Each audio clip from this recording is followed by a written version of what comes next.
Let me start from the fact that modern Ukraine was entirely and completely created by Russia. On the 2nd of March, Kherson was entirely occupied by the Russian armed forces. The enemy's troops started their offensive from the Ukrainian peninsula of Crimea, which had been annexed back in 2014. The Kherson direction opened the way to Odesa. At the same time, a full-scale invasion started virtually along the entire border of Russia and Belarus. The main objective is the destruction of Ukrainian statehood. The President of Russian Federation ideologically justifies the armed aggression against Ukraine with pseudo-historical connections and outright myths.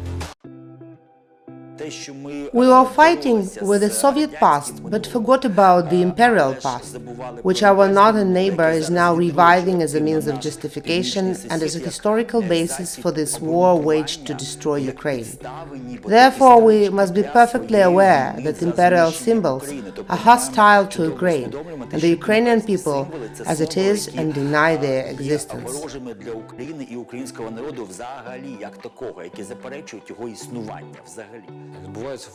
We are experiencing the continuation of the national liberation struggle for our independence, and this is a mandatory element to acquire our genuine statehood, independence and development of our contemporary Ukrainian political nation.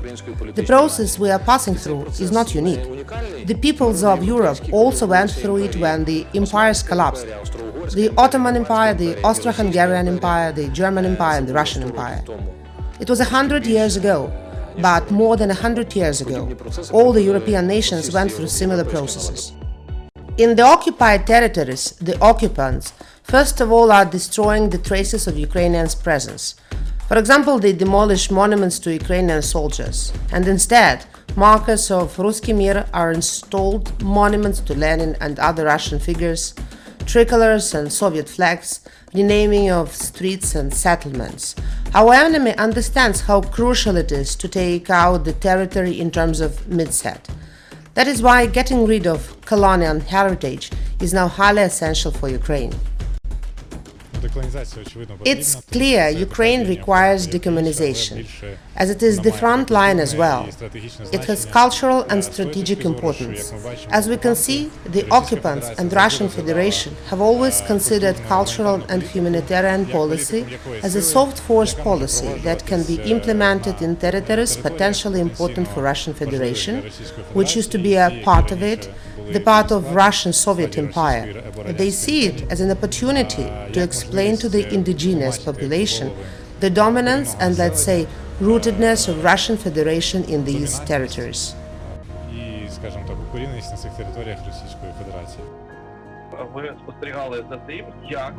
In fact, during all these years, we watched the Russian Federation influence agents in our country spreading myths, manipulations, trivial fakes about dependence, presence and influence of some historic Russian elements on Ukraine.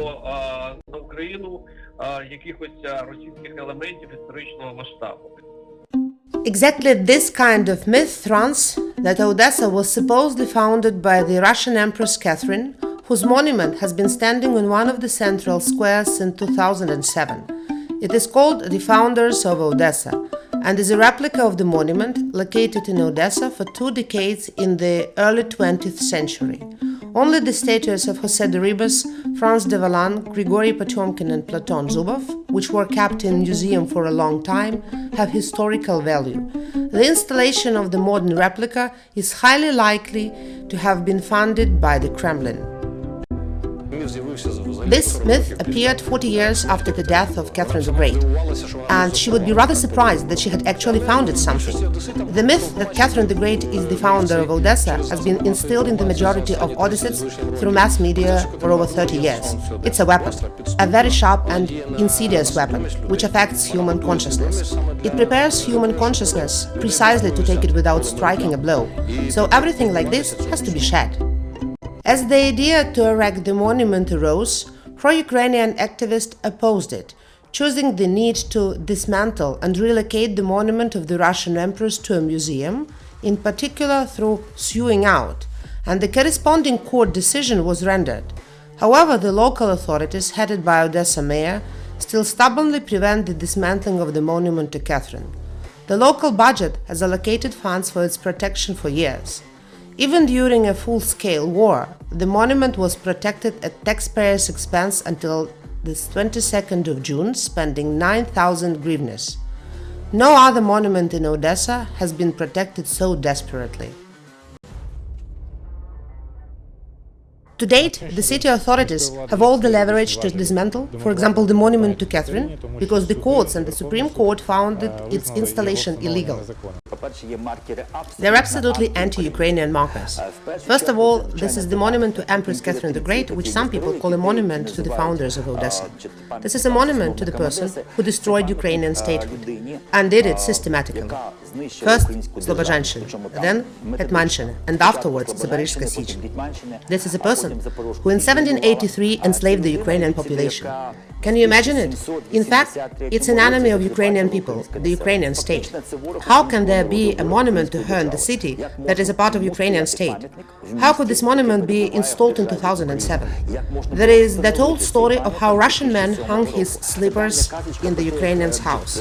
In the morning he said, "If these lapti are mine, so is the place, so get out of here." These monuments are the slippers that they are hanging here.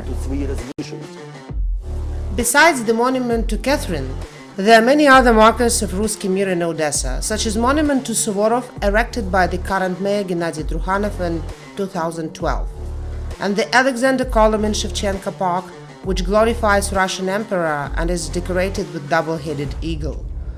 Numerous street names in the city, and even the Suvorov district named after Russian general, remind us of colonial period as well. At the same time, the true history of Odessa related to Ukraine is not showcasted at all. Therefore, historians insist on enlightenment in the process of decolonization.